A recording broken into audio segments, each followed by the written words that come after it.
حفاظت کرنے والا ہے، وَإِنَّ لَهُ لَحَافِظُونَ۔ تو قرآن کو اللہ نے نازل کیا اور قرآن کی حفاظت اللہ تعالیٰ ہی کرنے والا ہے۔ تو یہ ہمارا ایمان ہے، قرآن جیسا آج ہمارے پاس موجود ہے یہ من اور ان اللہ رب العزت کی جانب سے نازل ہوا اور اللہ کے رسول صلی اللہ علیہ وسلم پر نازل ہوا۔ نبی اکرم صلی اللہ علیہ وسلم کو اس کی پوری ترتیب بتائی گئی، نبی اکرم صلی اللہ علیہ وسلم نے صحابہ کو پوری ترتیب بتا دی، اور اسی ترتیب میں قرآن آج ہمارے ہاتھوں میں موجود ہے۔ جس ترتیب میں اس کو پڑھتے ہیں، سوروں کی بھی وہی ترتیب ہے، آیتوں کی بھی وہی ترتیب ہے۔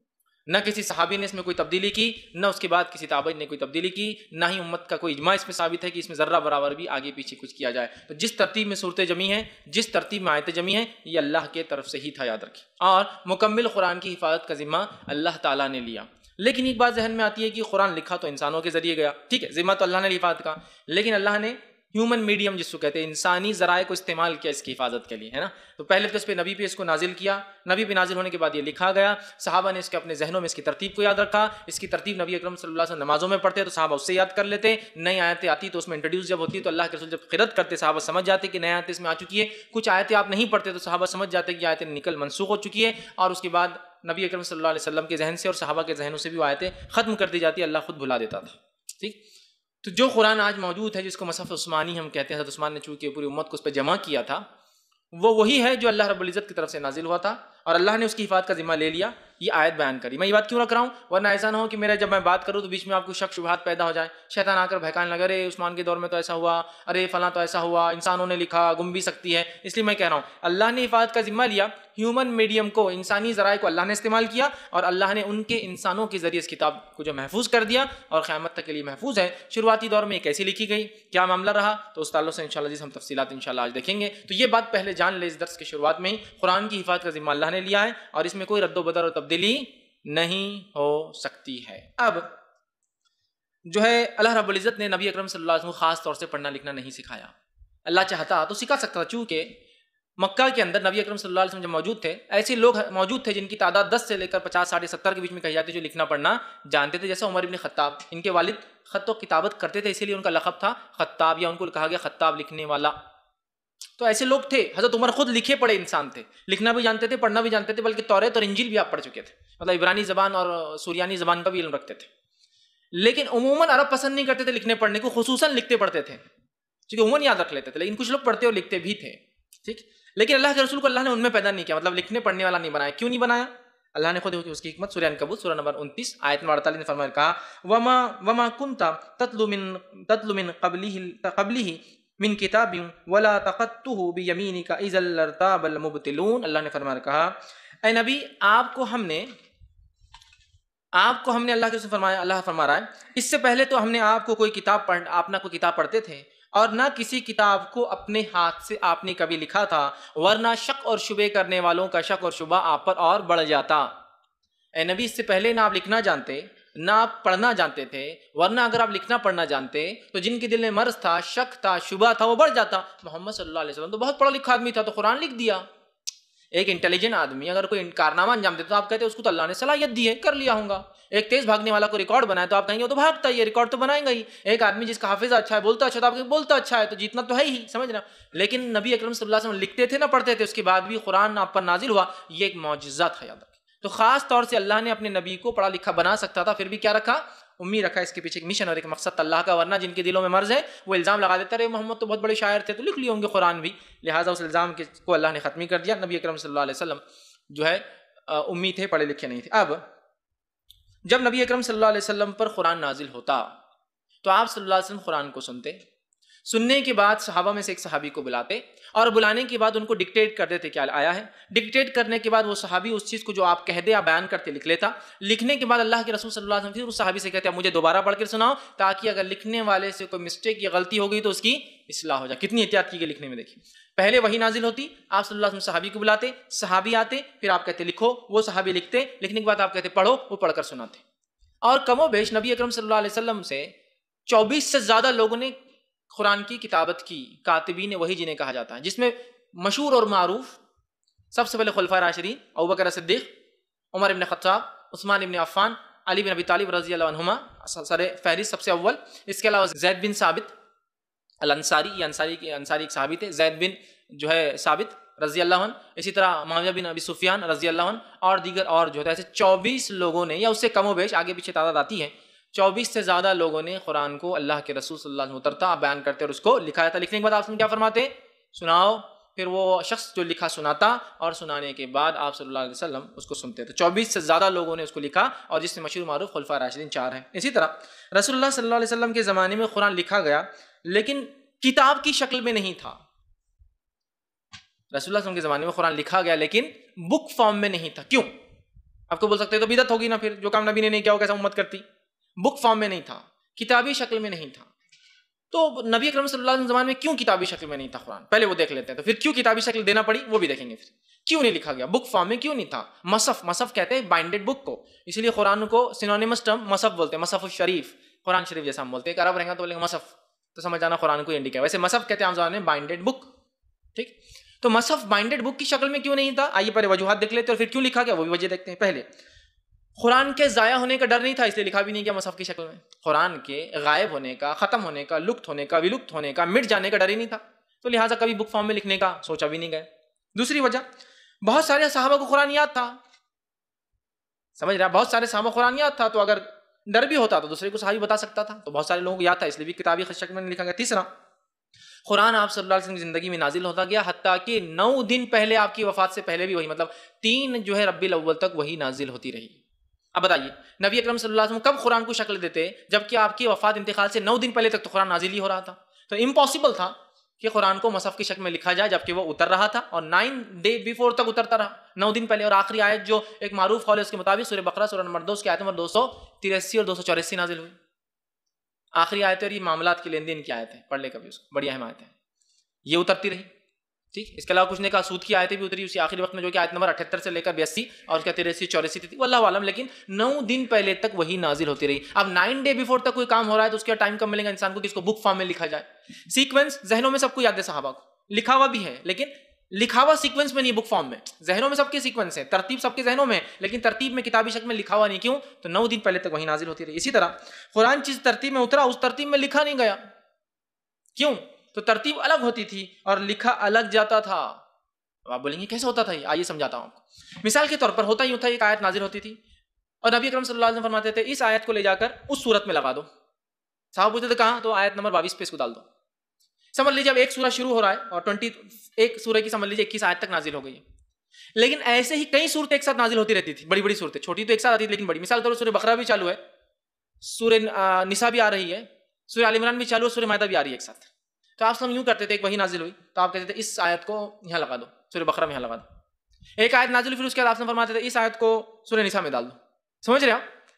جس ترتیب میں قرآن اترا اس ترتیب میں لکھا نہیں گیا، کیونکہ ترتیب اترنا اور ترتیب دونوں الگ ہے. اترتا تھا جیسا وقت اور جیسی ضرورت پڑتی تھی، اور جمع ویسا کیا جاتا جیسا آپ سے فرماتے تھے کہ ترتیب یہ ہوں گی، سیکوینس یہ ہوں گا، لیکن اتری نہیں. جیسا کہ سورہ الق پہلے اتری، لکھی کہاں گئی؟ لیکن 6-9 نمبر پر. تو نبی بتاتے تھے کہاں ڈالنا ہے. سورہ الق اتری شروع میں، آپ نے بتایا کہ اس کو ڈالو 96 نمبر پہ، 6-9 پر. سورہ فاتحہ بعد میں اتری، آپ نے بیان کیا اس کو پہلے نازل، اس کو پہلے لکھو. ٹھیک، تو سورہ بقرہ میں ڈال دو. اچھا، کبھی تو ایسا بھی ہوتا تھا ایک آیت اتری، آپ نے فرماتے اس کو اس آیت کے یہ جملے اور یہ جملے کے بیچ میں ڈال دو. جیسے کہ الیوم اکملت لکم دینکم واتممت علیکم نعمتی ورضیت لکم الاسلام دینا، یہ سورہ مائدہ کی آیت نمبر 3 کا ایک حصہ ہے اور یہ اترا حجۃ الوداع میں. پوری آیت نہیں اتری، صرف اتنا حصہ نازل ہوا. حالانکہ آیت بڑی ہے، آپ کھولیے سورہ مائدہ، آیت بڑی ہے لیکن اترا کتنا حصہ؟ اتنا. تو آپ نے بتا دیا اس کو لے جا کر کہاں فٹ کر دو؟ سورہ مائدہ کی آیت نمبر 3 کے لاسٹ میں ڈال دو. کبھی ایسا بھی ہوتا ایک جملہ اتر جاتا جو کہ آیت بن جاتی ہے، آیت نمبر 20 سمجھ لیجیے سورت کی کوئی ہے، آپ سے فرماتے ہیں اس کی شروعات میں جملے کو لے جا کے ڈال دو، مطلب آیت اب کھسک جائیں گی ادھر. سمجھ رہے ہو؟ تو اترتا الگ ترتیب سے تھا، لکھا الگ ترتیب میں گیا. کیوں؟ تو لکھنے کی ترتیب اللہ نے بتایا ایسا لکھو، اترنے کی ترتیب اللہ نے طے کی کیوں، کب اور کس ماحول اور موقع سے اتاریں گا. سمجھ میں آ گیا آپ کو؟ تو پاسبل ہے کہ ایسا صورت ایک ساتھ اتر رہی تو ایک کتابی شکل میں لکھا جائے، یا کوئی کمپیوٹر لیپ ٹاپ لے کے بیٹھا ہے، وہاں تو کاغذ بھی نہیں عربوں کے پاس، کمپیوٹر لے کے بیٹھا چلو چینج کر دو تو مٹا دے رہا. ممکن ہی نہیں تھا، امپاسبل تھا کہ نبی اکرم صلی اللہ علیہ وسلم کی زندگی میں اس قرآن کو ترتیب میں یا بک فارم میں لکھا جائے، چونکہ کئی صورتیں ایک ساتھ نازل ہوتی تھی اور جس ترتیب میں اترتا تھا اس ترتیب میں جمع نہیں کیا جاتا تھا. جمع کی ترتیب، کمپائلیشن کی ترتیب الگ، سیکوینس الگ، اور پڑھنے کا اور جمع مطلب جو ہوتا تھا اس کا ایک سیکوینس، لیکن اترنے کا جو طریقہ تھا وہ مختلف ہوتا. اور کبھی بھی صورتیں کیسی بھی اترتی پھر نبی اکرم صلی اللہ علیہ وسلم سے صحابہ انتظار کرتے کہ آپ کہاں فٹ کرو بولتے، اور پھر صحابہ لے جا کے وہاں فٹ کرے. اس وجہ سے وہ آپ کے زمانے میں کتابی شکل میں لکھا گیا. 5ویں وجہ، ٹھیک ہے، وہ یہ تھا جب تک وحی کا سلسلہ چالو تھا، وحی نازل ہو رہی، قرآن نازل ہو رہا تھا، ممکن ہی نہیں تھا کہ قرآن کو لکھا جائے. کب تک؟ جب تک کہ وحی کا سلسلہ ختم نہیں ہو جاتا. وحی کا اسٹاپ ہونا ضروری تھا قرآن کے لکھے جانے کے لیے، اس لیے کہ بہت ساری بار کچھ آیتیں نازل ہوتی اور اللہ کے رسول کیا فرماتے بعد میں معلوم، یہ آیت کو منسوخ کر دیا گیا. منسوخ سمجھتے آپ؟ ختم کر دیا گیا ہے، ابالش کر دیا گیا، نکال دیا گیا، اب اس کی ضرورت نہیں ہے. سمجھ رہے؟ تو ظاہر سی بات ہے منسوخ کی تعلق سے کب تک کوئی چیز منسوخ ہو سکتی تھی؟ جب تک کہ نبی حیات ہے، نبی زندہ ہے. نبی کے زندگی تک آیتیں منسوخ ہو سکتی تھی، تو ضروری تھا وحی کا سلسلہ بند ہو جائے، وحی نازل ہونا بند ہو جائے، تبھی تو پھر لکھا جا سکتا ہے. ورنہ کسی بات کو ہم بک فارم میں لکھ دیں گے اور اس کے بعد نبی کہیں گے یہ ہٹا دو، یہ منسوخ ہوگی. تو سمجھ رہے ہیں؟ تو آیتیں چونکہ منسوخ ہوتی اس لیے انتظار کرنا ضروری تھا، وحی کے خاتمے کا انتظار کرنا پڑتا تھا. اسی طرح جو ہے یہ وجوہات تھی، جن وجوہات کی بنیاد پہ نبی اکرم صلی اللہ علیہ وسلم کے زمانے میں قرآن بکش فارم میں کتابی شکل میں نہیں تھا، ترتیب میں جو ہم دیکھ رہے ہیں ویسا نہیں تھا. حالانکہ صحابہ کو ترتیب یاد تھی یہی، لیکن لکھا نہیں گیا تھا، اس کی وجوہات تھی. اب قرآن کن چیزوں پہ لکھا جاتا آپ کے زمانے میں، یہ بھی آپ سمجھ لیں. تو ہوتا یوں تھا، مثال کے طور پہ ایک وحی نازل ہوئی، صحابی آئے، آپ صلی اللہ علیہ وسلم کا یہ وحی مجھ پر نازل ہوئی، اور صحابی فوراً آتے تھے اور اس کا لکھ لیتے تھے. مثال کے طور پہ ایک صحابی آئے، وحی نازل ہوئی، فوراً وہ ایک پتا لاتے تھے، پتا کھجور کا بڑا جس کے بیچ میں ہوتا ہے نا، اس کی جو ہڈی بولیں گے اس پتے کی بہت موٹی ہوتی ہے، وہ لاتے تھے، اس پہ لکھ لیتے تھے. یہ ایک طریقہ تھا.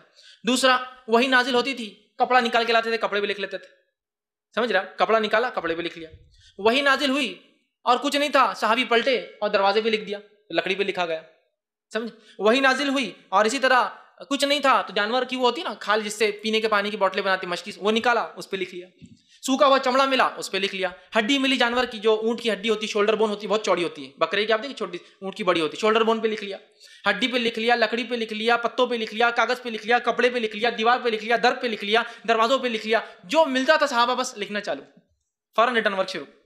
اس لیے کہ عربوں کے پاس اور اس زمانے میں کاغذ کی ایجاد ہو چکی تھی، عربوں کے پاس کاغذ نہیں تھا کہ کوئی پین پیپر لیں گا، کوئی ٹیکنالوجی کے دور نہیں ٹائپ کریں گا، فوراً جو موجود ہوتا لکھ لیتے. حتیٰ کہ ایسا بھی ہوا کہ کبھی وہی نازل ہو کچھ نہیں تھا، برتن کو پلٹا کے لکھ لیا اور لے آ کے پلیٹ کو سیو کر کے رکھ دیا. جو ملا بس لکھ لیا، برتنوں پر، کپڑوں پر، کاغذ پر، پتوں پر، ہڈیوں پر، پتھروں پر، دروازوں پر، در پر، جہاں ملتا تھا صحابہ. کبھی کرتا ہو وہی نازل ہو کچھ نہیں تھا، جی بیان کیجیے، لکھ لیا، کپڑے کو پھاڑ کے گھر میں لے آ کے رکھ دیا، ہو گیا. سمجھ رہے آپ؟ تو جو ملا اس پر وہی لکھ دی گئی اور اس طرح سے پورا قرآن لکھا گیا. اور جب کاتب لکھتا آپ سے فرماتے سناؤ، پھر وہ پڑھ کے سناتا میں نے کیا لکھا، اللہ کے رسول اس کو ویریفیکیشن کرتا ہے یہ درست ہے، ٹھیک. اسی طرح یہ پہلا دور ختم ہو گیا. تو نبی اکرم صلی اللہ علیہ وسلم کی زندگی میں پورا قرآن لکھا گیا.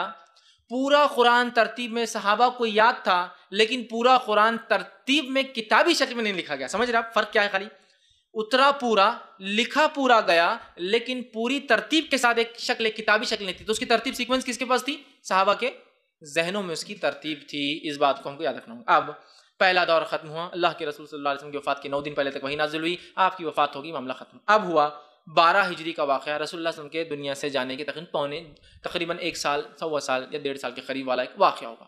12 ہجری کا یہ واقعہ ہے. جنگ یمامہ ہوئی، ایک جنگ ہوئی، گھماسان جنگ، جو مسیلمہ کذاب کے ماننے والوں کے خلاف ابوبکر صدیق کا ایک مشن تھا. یہ اپوسٹیٹ جس کو کہتے ہیں، جنہوں نے جھوٹی نبوت کا دعویٰ کیا، ان کے خلاف ایک جنگ ہوئی. بہت گھماسان جنگ، مسیلمہ کذاب کے ماننے والے بھی اڑے ہوئے تھے. اس جنگ میں 70 قاری، 70 حفاظ مارے گئے. 70 صحابہ جو حافظ قرآن تھے شہید کر دیے گئے. جب یہ 70 شہید ہوئے تو عمر کے ذہن میں ایک بات ہے رضی اللہ عنہ، اور عمر ابن خطاب رضی اللہ عنہ نے سوچا اگر صحابہ ایسے ہی مارے گئے جو حافظ قرآن ہیں تو قرآن تو لکھا ہوا ہے لیکن ترتیب کے گم ہو جانے کا ڈر لائق ہے. چونکہ سارے صحابہ حافظ نہیں تھے، ترتیب کے سیکوینس کے کھو جانے کے چانسز زیادہ ہے. آپ گئے اور کہا ابوبکر میں گزارش کرتا ہوں تم سے، کیوں نہ قرآن کو کتابی شکل میں لکھ لیا جائے، کیوں نہ قرآن کو کمپائل کر دیا جائے جمع کر کے. ابوبکر نے کہا عمر کیا تم مجھے ایسا کام کرنے کا حکم دیتے ہو جو اللہ کے رسول صلی اللہ علیہ وسلم نے نہیں کیا؟ عمر خاموش ہو گئے. لیکن پھر آئے، کہا ابوبکر صحابہ اسی رفتار سے اگر جنگوں میں مارے گئے، قرآن کی ترتیب کھونے کا ڈر ہے، تم کچھ کرو. ابوبکر نے کہا میں نہیں کر سکتا ہوں یہ کام، اس لیے کہ اللہ کے رسول نے نہیں کیا. پھر عمر ابن خطاب ایک مرتبہ فجر کی نماز پڑھی، آئے ابوبکر کے پاس بیٹھے رضی اللہ عنہ، کہا ابوبکر کیا اللہ کے رسول صلی اللہ علیہ وسلم نے تمہیں اور مجھے لکھنے کا حکم نہیں دیا؟ کہاں دیا. اور کیا ہم نے اللہ کے رسول صلی اللہ علیہ وسلم کی زندگی میں پورا قرآن نہیں لکھا؟ تو کہاں لکھا. تو میں تم سے کوئی نیا کام کرنے کو کہاں کہہ رہا ہوں، میں تو کہہ رہا ہوں جو اللہ کے رسول صلی اللہ علیہ وسلم نے لکھایا اس لکھائی کو ہم جمع کر لیتے ہیں. اور ابوبکر صدیق کہتے ہیں کہ اس دن اللہ نے میرا سینہ کھول دیا عمر کی بات مجھے سمجھ میں آئی کہ کوئی نیا کام نہیں کر رہے عمر کرنے کو. اللہ کے رسول صلی اللہ علیہ وسلم لکھایا نا, عمر تو کہہ رہے صرف جمع کر لو جو لکھایا گیا, اس میں کوئی خبات نہیں ہے. اور وہ کرنے کا ٹھیک ہے عمر, چلو اس کو ہم جمع کر لیتے ہیں. اور جمع کرنے کے لیے زید بن ثابت الانصاری کے نام سے مشہور ایک انصاری صحابی تھے, یہ ان کے پاس گئے اور کہا زید تم قرآن کو جمع کر لو. زید نے کہا اگر تم مجھے کہو کہ پہاڑ کو کھود کے پورا ادھر سے ادھر ٹرانسفر کرنا ہے کر دیتا ہوں, قرآن کو میں نہیں لکھ سکتا, اس ذمہ آنے والی پوری قوم اس پر ڈیپینڈ ہو جائیں گی, میں اس کو نہیں لکھ سکتا, میں اس کو ترتیب نہیں دوں گا, میں اس کو کتابی شکل نہیں دوں گا. خلیفہ اور عمر ابن خطاب نے منایا, کہا زید تم وہ شخص ہو کہ تمہارے سامنے قرآن نازل. اور زید بن ثابت یہ بڑے جو ہے کم عمر تھے, آپ ان کے زمانے میں جب آپ مدینہ ہجرت کر کے آئے تو یہ بمشکل 6-7 سال کے تھے, اور تبھی 17 سورتیں یاد کر چکے تھے. جب اللہ کے رسول مدینہ آئے تو ان کے والد لاہور کا اللہ کے رسول میرا بیٹا زید ہے اور یہ بہت اچھا حفظ کرا ہے, آپ ان کا سنا, اور پوری 17 صورتیں انہوں نے پہلے دن ہی اللہ کے رسول سنا. آپ سن بڑے خوش ہوئے ان سے. اور ہر سال ان کو کیوں چنا گیا, ہر سال جب رمضان میں اللہ کے رسول صلی اللہ علیہ وسلم جبرائیل کو قرآن سناتے جتنا اترا, اور جبرائیل آپ کو سناتے, تب زید بھی ساتھ میں قرآن سنتے. اور خصوصیت ان کی یہ تھی کہ آخری مرتبہ آپ کے زندگی کے آخری سال رمضان میں جبرائیل علیہ السلام نے اللہ کے رسول سے 2 بار سنا اور 2 بار سنایا, اور ان دونوں سما میں یہ بیٹھے ہوئے تھے. تو گویا ان کو ایگزیکٹلی پریسائسلی 100% سیکوینس یاد تھا. اور آپ رمضان کے بعد 2-3 مہینے میں انتقال کر گئے ربیع الاول کے اندر, تو ان کو ایگزیکٹلی سیکوینس یاد تھی. ٹھیک, اس لیے ان کا انتخاب کیا, ذہین تھے, کم عمر تھے. اسی طرح آپ سے پورے زمانے جب تک رہے مدینہ میں قرآن جو رمضان میں 2 بار سنتے تھے, آخری دور میں بھی 2 مرتبہ ہوا آپ شامل تھے, تو لہٰذا ان کو چنا گیا. زید نے پھر بڑی مشکل سے مانا اور کہا عمر اتنی بڑی ذمہ داری تم نے مجھے دے دی کہ اگر تم مجھے پہاڑ کھودنے کا کہتے تو شاید میں کر لیتا, لیکن یہ نہیں ہوگی. اور یہ بخاری کے اندر یہ واقعہ پورا آپ کو انشاءاللہ مل جائے گا کہ کیسے ان کو منایا گیا, کیسے وہ مانے. اس کے بعد ابو داؤد کی روایت میں تفصیلات اور ملتی ہے کہ عمر کو زید بن ثابت نے کہا عمر تم بھی میری مدد کرو گے, ایسا میرے اکیلے سے نہیں. کہا ٹھیک, اور بھی صحابہ تھے مدد کے لیے, لیکن مین ٹیم کے لیڈر یہ تھے. عمر ابن خطاب رضی اللہ عنہ نے جو مشورہ دیا یہ تھا ابو داؤد کی روایت میں کہ حضرت عمر نے کہا کہ ہم کیا کریں گے, مسجد نبوی میں جمعہ کے دن اعلان کریں گے کہ جس جس کے پاس قرآن ہے لے کر آئے. اب آپ کہیں گے یہ کیوں اعلان ہو رہا ہے, زید بن ثابت کو پورا قرآن یاد, عمر کو پورا قرآن رضی اللہ عنہ, ابوبکر رضی اللہ عنہ کو پورا قرآن یاد, پھر یہ کیا چکر ہے. پورا قرآن یاد ہونے کے بعد بھی یہ بات طے کی گئی کہ زید بن ثابت نے, عمر بن خطاب نے, ابوبکر صدیق رضی اللہ عنہما نے یہ طے کیا ان لوگوں نے کہ ہم قرآن کو حافظے سے نہیں لکھیں گے تاکہ تھوڑی بہت مسٹیک کا چانس ہو تو وہ بھی ختم ہو جائے. تو طے کیا گیا ایک لکھی ہوئی آیت آنا اور 2 لوگوں نے قرأت کر کے سنانا تو ہی لکھیں گے قرآن کے اندر. سیکوینس ترتیب ذہنوں میں ہے, لیکن جب تک وہ آیت 1 ٹائم ریٹرن نہیں آتی اور 2 لوگ آ کر گواہی نہیں دیتے کہ آیت ایسی نازل اور ہم تھے, تب تک نہیں لکھا جائے گا. مسجد میں لانے کا جو ہے لاؤ, اور لوگ مسجد نبوی میں آتے اور اپنی مصحف, پرچے, چمڑے, تھیلیاں, تختے, لکڑی, ہڈیاں لاتے اور بتاتے, اور پھر زید لکھنا شروع کر دیتے. ارے آگے ایک آیت 2 لوگ آ گئے, یاد تو لاکھوں لوگوں کو تھا لیکن 2 لوگ آ گئے, چلو لکھ لو. اب ہوا یہ کہ سارا قرآن مل گیا. سورہ توبہ کی 2 آیتیں اور سورہ احزاب کی 1 آیت مل ہی نہیں رہی. یاد ہے نہیں مل رہی, کیسا معلوم ہوا, حافظے میں ہے, ریٹرن نہیں مل رہی. لیکن طے کیا ہوا, جب تک ایک بار لکھی ہوئی نہیں ملیں گی اور 2 گواہ نہیں بولیں گے لکھا نہیں جائیں گا. اب پریشان. لیکن جو ہے یہ ابو داؤد کی روایت ہے, کافی جمعوں تک اعلان کیا گیا, 3 آیتیں ابھی بھی نہیں مل رہی. یاد سب کو ہے لیکن طے کیا ہوا, جب تک لکھا ہوا نہیں دیکھیں گے نہیں لکھیں گے. لیکن الحمدللہ ایک جمعہ ایسا ہوا کہ ایک صاحب 2 آیتیں سورہ توبہ کی لے کر آئے, اور اس کے بعد سورہ احزاب سورہ نمبر 33 آیت نمبر جو اس کی 23 یہ نہیں مل رہی تھی, 3 آیتیں آخر مل گئی. قرآن پورا ذہن میں تھا, پھر بھی ذہن پر اعتماد نہیں کیا گیا, حافظ میمورائزیشن پہ اعتماد نہیں کیا گیا, لکھا ہوا 1 ٹائم, 2 لوگ گواہ تو پورے قرآن کو لکھ لیا گیا. ایک مصحف بنائی گئی, مصحف بنا کے ابوبکر صدیق کو پیش کی گئی. ابوبکر صدیق نے مصحف کو دیکھا اور کہا اے عمر یہ اچھی بدعت ہے, لیکن اچھا نیا کام کیا تم نے. اور بہت سے لوگ اس کو پیش کرتے ہیں, بدعت کر سکتے, بدعت حسنہ, اچھی بدعت. بیوقوفانہ بات مت کیجیے. عربوں کی زبان میں بدعت کا کیا معنی ہوتا ہے, ایک تو معنی شرعی ہوتا ہے اور ایک معنی ہوتا ہے ان کی لینگویج کا.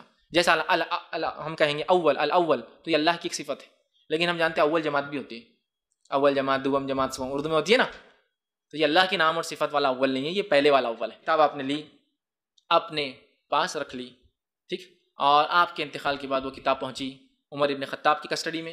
عمر ابن خطاب کے انتقال کے بعد آپ نے وصیت کی اور کہا یہ کتاب حفصہ کو دے دو جو اللہ کے رسول صلی اللہ علیہ وسلم کی بیوی تھی اور آپ کی بیٹی تھی, حفصہ کو دے دو. اور یہ کتاب حفصہ رضی اللہ عنہ کی کسٹڈی میں رہی. اس قرآن کا کیا ہوا انشاءاللہ حضرت عثمان کے دور میں پھر ہم دیکھیں گے, 3rd فیز آئیں گا. ٹھیک, تو یہ تھا دوسرا مرحلہ. اب قرآن کے جمع کا تیسرا اور فائنل مرحلہ, جس مرحلے کے بعد اس قرآن کو ہم کہتے ہیں مصحف عثمانی نام پڑا, کہ عثمان نے جس مصحف پہ امت کو جمع کر دیا. عثمان ابن عفان کا دور آیا اور اسلامی سلطنت 5 ٹائمز بڑھ گئی جو عمر ابن خطاب کے زمانے میں تھی. ابوبکر صدیق کے زمانے میں بہت تھوڑی تھی, عمر ابن خطاب کے زمانے بڑی, لیکن وہ بڑی بھی کتنی تھی, 2 لاکھ اسکوائر مائلز, 2 لاکھ مربع میل تھی, مطلب 3.5 لاکھ کلومیٹر کی حکومت تھی ان کی. لیکن حضرت عثمان کے دور میں 5 گنا بڑھ گئی, 15 لاکھ مربع 10 لاکھ مربع میل, جس کو ہم کہیں گے 10 لاکھ اسکوائر مائلز یا کلومیٹر میں اگر کیا جائے تو 16.7 لاکھ اسکوائر مائلز, تقریباً 20 سے 22 یا 23 یا 25 ملک جس میں ہوتے ہیں, اتنی بڑی. اور آرمینیا اور آذربائیجان, رشیا کا جو حصہ تھا اب آزاد ہو چکا ہے, آرمینیا اور آذربائیجان کے بیچ میں مسلم فوجیں کھڑی ہیں, اور حذیفہ بن یمان رضی اللہ عنہ ایک صحابی کھڑے. تیسرے مرحلے کی بات ہو رہی ہے. ہوا یوں کہ ایک شامی فوجی خیرت سنا رہا ہے ایک جو ہے عراقی فوجی کو, خیرت سنا رہا ہے. اپنے خیموں میں فوجی بیٹھے تھے تو وہ گپ شپ بیکار کی باتیں نہیں کرتے تھے, خیرت سنا رہا ہے. تو شامی فوجی نے کہا اس عراقی فوجی کو, میری خیرت تیری خیرت سے اچھی ہے. تو اس نے کہا میری خیرت تیری خیرت سے اچھی ہے, اور دونوں کھڑے ہو گئے, اور شامی نے بھی اور عراقی نے بھی تلوار نکالی اور گلے پہ لے کے آگے ایک دوسرے کے. کہا اب اگر بولا اس کے آگے کچھ کی تیری اچھی تو میرے ہاتھ سے گیا, تو نے بھی اگر کہا تیری اچھی تو میرے ہاتھ سے گیا. حذیفہ بن یمان موجود تھے, جھگڑے کو مٹایا اور فوراً چھٹی لی اور کہا کہ میں واپس جا رہا ہوں مدینہ. مدینہ پہنچے, فجر کی نماز پڑھی, رات پہنچے, فجر کی نماز پڑھی, اور فوراً فجر کی نماز کیا مسجد میں بیٹھ کے, عثمان بہت بڑا مسئلہ ہے تم سے ڈسکس کرنا, بیٹھو. حذیفہ بن یمان یہ بہت مشہور اور معروف اور جلیل القدر صحابی ہے, یمن کے رہنے والے تھے, الیمان اسی لیے ان کو کہا جاتا ہے. اب وہ صحابی نے کہا رکو, تو عثمان رک گئے. کہا عثمان بڑا مسئلہ ہے, میں بھی زندہ ہوں, تم بھی زندہ, اور کئی صحابہ زندہ ہے, اور یہ تابعین تلواریں نکال رہے ہیں خیرت کے اوپر. اگر ہم نے ان کو ایسے ہی چھوڑ دیا دنیا سے چلے گئے تو کاٹ دیں گے دوسرے قرآن کے پڑھنے پر, سمجھ رہے آپ. اور دونوں لوگ جو ہے وہ نہیں تھے جن کی زبان میں قرآن نازل ہوا, عربی تو تھی لیکن قرآن کی زبان میں نازل نہیں ہوا. اور عراق کی زبان اس زمانے میں عربی نہیں تھی, اور نہ ہی شام کی زبان عربی تھی, یہ بعد میں عربی ممالک بنے. ٹھیک, عربی جو زبان بولی جاتی تھی وہ تھا یمن اور مکہ, اور اس کے اطراف کچھ قبائل عربی بولتے تھے, یاد رکھیے. اصل عربی زبان یمن سے شروع ہوئی, یاد رکھیے, اور انہیں سے حضرت اسماعیل نے سیکھی, حاجر علیہ السلام نے سیکھی, اور پھر وہ چلتی رہی. تو بس یہ عربی بولتے, اور باقی غیر عرب ملک تھی, بعد میں عرب میں شامل ہوئے, عربی بولنے لگے, تو ان کی عربی زبان نہیں تھی. اب جھگڑا ہو رہا ہے ان کا زبان کے. حضرت عثمان نے کہا بات تو سنگین ہے, مسئلہ سنگین ہے, اور یہ بخاری کی روایت ہے جو حذیفہ بن یمان سنا آ کر بات کی, معاملہ بڑا سنگین ہے, لہٰذا میں تمہاری اپین کو سنجیدگی سے لیتا ہوں, کچھ کرتا ہوں. پھر آپ نے سوچا ایک ٹیم بناتے ہیں, اور پھر ٹیم بنائی گئی, اور اس ٹیم میں لیڈر کس کو بنایا گیا, زید بن ثابت کو. کیوں؟ وہی فضائل کی وجہ سے. اور ابوبکر نے جس کو چنا, عثمان نے کہا میں بھی اس کو ہی چنتا ہوں, اور یہ ینگ تھے اس زمانے میں. کہا زید بن ثابت تم جو ہے قرآن کو کمیٹی بناؤ گے, لکھوں گے. زید نے کہا بہت بھاری ذمہ داری, پھر تم میرے پہ ڈال رہے ہو. ابوبکر نے بھی ڈال دی تھی, میں نے نہیں مانا تھا, پھر میں نہیں کروں گا, لیکن بہت ان کو پیچھے پڑ کے کہا ضروری ہے ورنہ ہم چلے جائیں گے دنیا سے, یہ لوگ مریں گے, کاٹ ایک دوسرے کو کریں گے صرف زبان قرآن کے پڑھنے پر. کہا ٹھیک ہے کچھ کرتے ہیں, مجھے اور لوگ دو. تو ان کو اور 3 لوگ, ایسے 4 لوگوں کی کمیٹی بنائی گئی. 3 لوگ جو ان کو دیے گئے زید بن ثابت کو, پہلے تھے عبداللہ بن زبیر رضی اللہ عنہ, دوسرے تھے سعید بن العاص رضی اللہ عنہ, اور تیسرے تھے عبد الرحمن بن حریث رضی اللہ عنہ. سعید بن عاص نے اس لیے دیے گئے کہ یہ عربی زبان میں بہت مہارت رکھتے تھے, اور قریشی تھے, تینوں قریش کے تھے, یہ انصاری تھے لیکن یہ قریشی تھے. اور عثمان نے تاکید کی رضی اللہ عنہ کہ دیکھو زید, جب اختلاف ہو زبان کے معاملے میں تو ان تینوں کی بات لی جائیں گی, چونکہ قرآن قریش کے لہجے میں اترا تھا. زید نے کہا بالکل صحیح, جب مجھ سے کوئی ایسی اختلاف ہوں گی زبان میں بولنے میں تو میں ان کی بات سنوں گا, اس لیے کہ انصاریوں کی عربی میں قرآن نہیں اترا تھا, قریشیوں کی عربی میں قرآن اترا تھا. تو کہا ٹھیک ہے یہ بات تو طے ہو گئی, اختلاف جب مجمع ان میں ہوگا ان کی بات لی جائیں گی, میری بات چھوڑ دی جائے گی. کہا ٹھیک ہے. کمیٹی بن گئی, اور ابوبکر صدیق رضی اللہ عنہ کی مصحف منگائی گئی. سمجھ رہا, وہ مصحف کی ترتیب اور اس مصحف کے اعتبار سے لکھنا جو ہے شروع کیا گیا. ٹھیک, اور شروعاتی دور میں کوفی اسکرپٹ, کوفی جو طریقہ ہے لکھنے کا, اس طریقے سے قرآن, جو کہ اس طرح چلن تھا, کوفہ کے نام سے وہ کوفی کہلاتی اسکرپٹ, اس اسکرپٹ میں قرآن کو لکھا جانے لگا. ٹھیک, اور جو ہے مصحف تیار کی گئی, اور 6 مصحف, ایک روایت میں 5 مصحف آتا ہے, 5 to 6 ڈفرنٹ کاپیز آف قرآن تیار کی گئی. اور وہ 5 اور 6 کاپی تیار ہونے کے بعد آفیشیلی اس کو عرب کے 6 علاقوں میں بھیج دیا گیا. ایک مصحف مکہ گئی, ایک مصحف شام گئی دمشق, ایک مصحف مصر گئی, ایک مصحف عراق گئی. ٹھیک, ایسے 6 مصحف تھے, 5 سے 6 مختلف علاقوں میں. ایک روایت میں آتا عثمان بن عفان رضی اللہ عنہ ایک مصحف اپنے لیے رکھی اور 5 مصحفوں کو بھیج دیا. صرف مصحف نہیں بھیجی, مصحف کے ساتھ خاری بھیجے کیسا پڑھنا ہے. وہ گئے اور حکم دیا گورنرز کو, گورنرز مصحف آفیشیل آ چکی ہے, خاری پڑھ کر سنائیں کیسا پڑھنا ہے, باقی ساری کتابیں قرآن جتنی چلن میں سب جمع کی جائے. گورنرز نے پوری کتابیں جمع کی جو ان کے پاس چلن میں تھی, اور اس کے بعد عثمان نے حکم جاری کیا جو کہ بہت ہی, جس کو ہم کہیں گے عام زبان میں ایک ڈیسائسو سٹیپ تھا, لیکن نیسسری سٹیپ تھا, بہت ہی خطرناک قدم تھا لیکن ضروری قدم تھا. کہا ساری مصحفیں جمع کی جائے, بحکم خلیفہ سب کو آگ لگا دیا جائے. عبداللہ ابن مسعود کھڑے اور کہا عثمان میں تمہارے اس فیصلے کے خلاف ہوں، تم اللہ کی کتاب کو کیسے جلا سکتے ہو؟ لیکن بعد میں عثمان نے اور جب دیگر لوگوں نے سمجھایا، بالاتفاق صحابہ کے اجماع کے ان سارے قرآن کو جلا دیا گیا جو ان مصحف سے ہٹ کر تھے۔ اب آپ کہیں گے عثمان نے کیوں کیا یہ رضی اللہ عنہ؟ وہ اس لیے عثمان بن عفان یہ سوچ رہے تھے کہیں ایسا نہ ہو کچھ مصحف باقی رہے جس کی وجہ سے اختلاف امت میں قرآن کے معاملے میں رہ جائے۔ کیوں ایسا؟ کیوں اختلاف کہہ سکتے ہیں؟ کیوں قرآن الگ تھا؟ اس لیے بہت سارے قرآن کی کاپیاں چلن میں تھی، وہ کاپیز تھی جو صحابہ کی پرسنل بکس تھی۔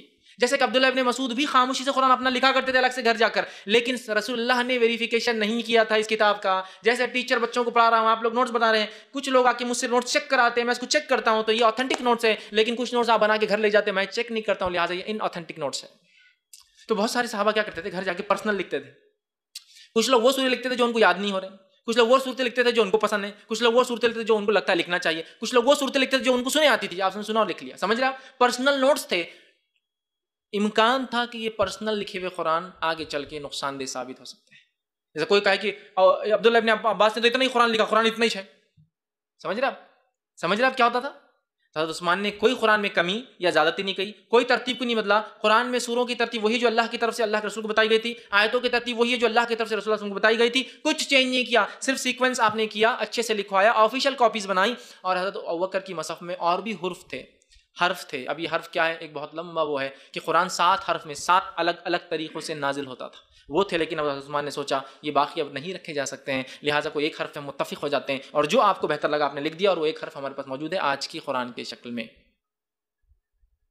تو اب یہ کاپیز اگر بچ جاتی ہے ایکسٹرا تو کیا کریں گی؟ یہ کاپیز نقصان دیں گی، اختلاف ہوں گی۔ آپ نے ساروں کو جمع کرایا، عبداللہ ابن مسعود بعد میں مان گئے اور آگ لگا دی گئی۔ یہ بہت خطرناک قدم تھا لیکن ضروری اقدام تھے، جلا دی گئی اور یہ کاپی ختم کر دی گئی۔ تو پھر اب عثمان ابن عفان رضی اللہ عنہ کی مصحف کہاں ہے؟ تو الحمدللہ عثمان ابن عفان رضی اللہ عنہ کی 6 مصحف میں سے 2 مصحف آج بھی محفوظ ہے، اور یہ معجزہ قرآن کے علاوہ کسی دھارمک اور مذہبی کتاب کا نہیں۔ الحمدللہ نبی اکرم صلی اللہ علیہ وسلم کی وفات کے بعد 24 یا 25 ہجری میں یہ کام عثمان ابن عفان نے کرایا۔ نبی کے بعد 25 سال بعد جو قرآن لکھا گیا وہ آج تک موجود ہے الحمدللہ۔ توریت کا کوئی نسخہ موجود نہیں آج تک، اور انجیل کا کوئی نسخہ موجود نہیں آج تک۔ جتنے نسخے لیے گئے وہ عیسیٰ علیہ السلام کے 500 سال بعد لکھی گئی، 500 ایئر بعد۔ بدھ مذہب کی جتنی کتابیں بدھ کے دنیا کے جانے سے 300 سال بعد لکھی گئی۔ موسیٰ علیہ السلام کے دنیا سے جانے کے 1800 سال بعد توریت لکھی گئی۔ الحمدللہ قرآن کا معجزہ ہے، اس کے جس پر نازل ہوا اس کے جاتے ہی 25 سال میں لکھا گیا، اور الحمدللہ ثم الحمدللہ وہ نسخہ آج بھی موجود ہے۔ یہ اس کی خصوصیت ہے، یاد رکھیے۔ اور ایک نسخہ توپکاپی میوزیم استنبول ترکی کے اندر آج بھی موجود ہے جو عثمان بن عفان نے لکھوایا تھا، اور دوسرے نسخے کے تعلق سے آتا ہے کہ یہ جو ہے تاشقند کے اندر دوسرا نسخہ آج ہی موجود ہے، اور ایک قول کے مطابق Berlin museum of natural history کے اندر ایک تیسرا نسخہ موجود ہے۔ بہرحال اس میں اختلاف ہے وہ کیسے ہے اور کیا ہے، اور ایک روایت کے مطابق یہ نسخہ مدینے میں تھا، مدینے سے یہ برٹش اس کو اٹھا کر لے گئے، سیکنڈ ورلڈ وار کے دوران جرمن فوج کے ہاتھ ان کی ٹکڑی لگی، جرمن سے ان سے چرایا، وہ پہنچا برلن میں، اور برلن میں جانے کے بعد ترکوں نے جب جنگ چالو ہوئی تھی ان سے ریکویسٹ کی، چونکہ ترکی جرمنی کے سائڈ تھا ورلڈ وار کے اندر، جرمن نے ان کو جو ہے تحفتاً وہ قرآن دیا، اور وہاں سے وہ توپکاپی میوزیم استنبول میں آ گیا نسخہ، ایسا گھومتے ہوئے آیا۔ اور ایک تاشقند میں آج ہی موجود ہے۔ تاشقند کے نسخے کے تعلق سے کچھ لوگ اختلاف کرتے ہیں یا نہیں ہے، لیکن جو توپکاپی میوزیم استنبول میں سے کوئی اختلاف نہیں کہ عثمان ابن عفان کے دور کا نسخہ ہے۔ الحمدللہ کسی مذہب کی کتاب کی یہ خصوصیت نہیں جو اس کتاب کی خصوصیت ہے۔ حافظہ ہے جن پہ اترا وہ بھی موجود ہے، جس پر اترا وہ جانے کے 25 سال بعد اس کتاب کو محفوظ کر لے گا، کوڈیفائی کر لے گا۔ عثمان نے نہ کوئی چیز ایڈ کی، نہ کوئی چیز نکالی، نہ کوئی چیز ڈالی، سوائے ترتیب کے اور قرأت کا جو اختلاف ہو رہا تھا اس کو ختم کرنے، اور حرف کا جو اختلاف تھا اسے ختم کرنے کے لیے جمع کیا، اور باقی نسخوں کو جلا دیا گیا۔ یاد رکھیے جو ہے تاشقند میں ایک جو نسخہ موجود ہے، اسی طرح جو ہے عثمان بن عفان نے دوسری جو جلانے کا حکم دے دیا، اور وہ تمام مصحفیں جلا دی گئی۔ اس کے بعد ابوبکر صدیق کی مصحف ابھی بھی باقی تھی جو کہ حفصہ رضی اللہ عنہ کے پاس تھی، رضی اللہ عنہ کے پاس۔ عثمان نے کہا حفصہ اسے مجھے دے دو۔ اب یہی ایک چیز باقی جس سے اختلاف ہو سکتا ہے۔ حفصہ نے کہا یہ تو امانت ہے، میرے والد نے مجھے دیا تھا، یہ تو عثمان تم کو کبھی نہیں مل سکتی۔ عثمان بن عفان دنیا سے چلے گئے، ان کا انتقال ہو گیا، ایک مصحف باقی تھی، اختلاف کا ایک دروازہ ابھی بھی کھلا تھا، اور وہ مصحف ان کی کسٹڈی کے اندر تھی۔ تو عثمان بن عفان نے جو مصحف کے لیے اسٹائل اختیار کیا تھا وہ کوفی تھا۔ اسی طرح اب دور آیا علی بن ابی طالب کا، لیکن مصحف کے ترتیب کے دور ختم ہوئے، جمع کا دور ختم ہوا، پہلا اللہ کے رسول صلی اللہ علیہ وسلم، دوسرا ابوبکر صدیق، تیسرا عثمان بن عفان، ختم ہوا۔ آج جو قرآن آپ اور میں پڑھتے ہیں وہ عثمان بن عفان رضی اللہ عنہ کا جمع کرتا ہے، اسی لیے عثمان بن عفان کا ایک لقب ہے جامع القرآن، قرآن پہ امت کو جمع کر دینے والا عثمان ابن عفان. اور اس مصحف کو کیا کہتے ہیں؟ اس قرآن کو مصحف عثمانی. عثمانی خلیفہ کی وجہ سے نہیں، عثمان ابن عفان، کیونکہ انہوں نے اس قرت پہ اور اس مصحف پہ امت کو لا کر جمع کر دیا. ابھی ابوبکر صدیق کی مصحف کا کیا ہوا انشاءاللہ آخر میں وہ بھی آئیں گا، کیونکہ وہ تاریخ کے حساب سے اس کو بعد میں ختم کیا گیا. اب علی بن ابی طالب کا دور آیا. علی بن ابی طالب رضی اللہ عنہ نے کچھ خیرتوں کو لوگوں کی سنا جو گڑبڑ کر رہے تھے. تو ایک مرتبہ ایک تابعی سے کہا جن کا نام ابو الاسود تھا رحمۃ اللہ علیہ. ان سے کہا ابو الاسود کیوں نہ تم کیا کرو، قرآن کو جس کو ہم کہتے ہیں تشکیل اور نکات دے دو. تشکیل سے مراد اعراب، زیر اور زبر. ابھی قرآن پہ زیر زبر نہیں لگے تھے. تشکیل دے دو. اور نکات، ابھی قرآن پہ نقطے بھی نہیں تھے. سبحان اللہ. ایک خالی لکیر کا معنی بے، نون، سے، تے کچھ بھی ہو سکتا ہے. اور یہ ایک خالی لکیر کا معنی کتنا ہو سکتا ہے؟ نون، بے، یہ، تے اور سے، 5 چیزیں ہو سکتی. لیکن عرب چونکہ ماہر تھے اپنی زبان میں، ان کو نہ نکات کی ضرورت تھی نہ اعراب کی ضرورت تھی، جس کو کہتے ہیں ڈاٹس اینڈ ڈائیکریٹیکل مارکس، دونوں کی ضرورت. تشکیل کچھ بھی نہیں چاہیے تھے ان کو. کیوں؟ جیسا اردو والوں کو تشکیل کی اور نکات کی ضرورت ہوتی ہے کہ نہیں ہوتی وہ سوا. جیسا ایک مثال کے طور پر کاف تے الف، ایک کاف تے الف نے انسان کو کاٹ لیا تو کیا بولتے ہیں آپ اس کو؟ ایک کتا. تو اب میرا سوال ہے کاف پہ پیش کہاں ہوا، تے پہ تجدید کہاں ہوا، پھر بھی آپ کیا پڑھتے؟ کتا. کتا کیوں نہیں پڑھتے اس کو؟ ایک کتے نے انسان کو کاٹ لیا. کانٹیکسٹ میں سوٹیبل ہی نہیں ہے، کتا ہی ہوگا وہ، ہے نا. تو جیسا ہم کو بھی ضرورت نہیں ہے عرب کی، عربوں کو تو نکات کی بھی ضرورت نہیں، پوائنٹ کی بھی ضرورت نہیں تھی. اب ایک گول ہے تو فے بھی ہو سکتا ہے، خاف بھی ہو سکتا ہے. ایک لائن ہے تو وہ 5 چیزیں ہو سکتی، یہ، تے، نون، بے اور سا ہو سکتا ہے. ایک ہے جیسا لکھا ہو تو ہے بھی ہو سکتا ہے، خے بھی ہو سکتا ہے اور جیم بھی ہو سکتا ہے. لیکن ان کو پتا تھا کیا ہے، ان کو پتا تھا کیا ہے. الحمد الحمدی معلوم تھا، الحمد الحمد الحمد نہیں پڑھتے تھے وہ، حمد حمدی تھا، ہے تھا، اس کو جیم یا خے بھی نہیں پڑھتے تھے کیونکہ ان کی لینگویج تھی. تو حضرت علی نے کہا ابو الاسود سے، ابو الاسود اس کو کیوں نہ تم تشکیل دے دو اور نکات دے دو تاکہ خیرت میں. ابو الاسود نے کہا امیر المومنین یہ ذمہ میرے سے نہیں ہونے والا. دیکھیے صحابہ، تابعین، تبع تابعین، ہمارے اسلاف ذمہ داری لینے سے ڈرتے تھے، اور ہمارا حال کیا ہے؟ یہ کام کون کرے گا؟ میں کروں گا جی. کیسا نہیں، دوسروں کو گرا کے میں کروں گا. یہ لوگ بولتے تھے نہیں میں نہیں لے سکتا ہوں ذمہ داری، بڑا کام ہے، غلطی ہو جائیں گی تو پکڑ اتنی بڑی، اللہ کی کتاب کا معاملہ. بہرحال یہ تب تو نہیں مانے، لیکن حضرت علی کے دور کے بعد ان کو بات سمجھ میں آنے لگی. اور عبد الملک بن مروان کے دور میں انہوں نے اس چیز پہ راضی ہو گئے، اور تقریباً 50 ہجری سے لے کر 69 ہجری کے دوران کبھی تو بھی انہوں نے بات طے کی اور کہا ٹھیک ہے میں تشکیل دے دیتا ہوں، اس لیے کہ امیر المومنین نے میرے کو تشکیل کا حکم دیا تھا. تو اب 2 گروپ نے مل کر کام کیا، ٹوٹل 3 لوگوں نے مل کے 2 کام کی. پہلا گروپ تھا یحییٰ بن یمار رحمۃ اللہ علیہ، اور نصیر بن عاصم رحمۃ اللہ علیہ. یہ دونوں نے مل کر طے کیا کہ نکات لگائیں گے. اور اسی وقت سعید بن مسیب اور ابن سیرین رحمۃ اللہ علیہ یہ دونوں نے نکات لگا دیے تھے، لیکن اپنے پرائیویٹ مصحف میں، پبلک نہیں، پرائیویٹ. لیکن حکومت کی طرف سے جب پہلا حکم جاری ہوا تو یہ 2 یحییٰ بن یمار اور اس کے بعد نصیر بن عاصم، لیکن پرائیویٹلی 2 تابع کر چکے تھے کام، لیکن حکومت کے لیول پہ ان 2 کو حکم دیا گیا کہ تم نکات دو. نکات تو انہوں نے کہا نکات دیں گے کیسا؟ تو کہا کم از کم 1 اور زیادہ 3، اس سے زیادہ نقطے نہیں دیں گے. کم سے کم 1 رہیں گا اور میکسیمم 3 ڈاٹس سے زیادہ ہم یوز نہیں کریں گے. ٹھیک 1 2 اور 3 میں پورا کام کرنا ہے ہم کو. با، نون، قاف، فا، زوئیں کا زا، ضاد، ٹھیک ہے. تو یہ سب 1 نقطے سے چلتے ہیں نا. اس طرح قاف 2 نقطے سے چلتا، تا 2 نقطے سے چلتا، یا 2 نقطے سے چلتا ہے، سا 3 نقطے سے، اس کے اوپر نہیں دیں گے. اسی اصول کو استعمال کر کے پھر اردو نے چیم اور سا اور رے کے اوپر 3 نقطے اور ڑا اور بہت ساری چیزیں ایجاد کر لی، بہرحال الفاظ اضافی کی. بہرحال تو کہا 3 تک روکیں گے. اسی وقت ابو الاسود رحمۃ اللہ علیہ نے کہا میں تشکیل کا کام کرتا ہوں، تشکیل زیر زبر پیش میں دوں گا. لیکن طے یہ ہوا کہ یہ تشکیل اور نقطے الگ رنگ میں لکھے جائیں گے. کیوں؟ تاکہ لوگوں کو معلوم ہو پہلی مصحف میں یہ نہیں تھا. اتنے احتیاط کرتے تھے. تشکیل اور نقطے لال کلر میں لکھے جاتے تھے اور باقی عربی کالے کلر میں لکھی جاتی تاکہ پتہ چل جائے بھائی ایڈیشن سے ہمارے کیے ہوئے کلر کے چینج. تو بہرحال یہ ہوا. پھر اس کے بعد نقطوں کا اور اس کا دور. اس کے بعد جو ہے یہ طے کیا گیا کہ آیت کو بھی تھوڑا سا ڈفرینشیٹ کرتے ہیں. بات کے اور زمانے میں 1 صدی بعد کہ آیتیں کہاں رکتی ہے، بہت سے لوگوں نے سمجھا تو کہا 3 نقطوں سے آیت کو ڈفرینشیٹ کریں گے، 3 ڈاٹس 1 2 3. پھر بعد کے دور میں 2 صدی بعد سوچا کہ 3 ڈاٹ سے مشکل ہو رہی ہے تو گول، اور آج تک وہ گول والا سسٹم چل رہا ہے. پھر اس کے بعد 2 3 صدی بعد یہ ہوا کہ وہ گول بھی ٹھیک نہیں، اس پہ کچھ نمبر لکھ دی جائے. تو پھر 1 2 3 4 5 6 لکھنا شروع کیا گیا. سمجھ رہا؟ تو پھر پہلے 3 نقطے، پھر گول، اور گول میں اب نمبر لکھے جاتے ہیں، اور آج تک وہ گول میں نمبر.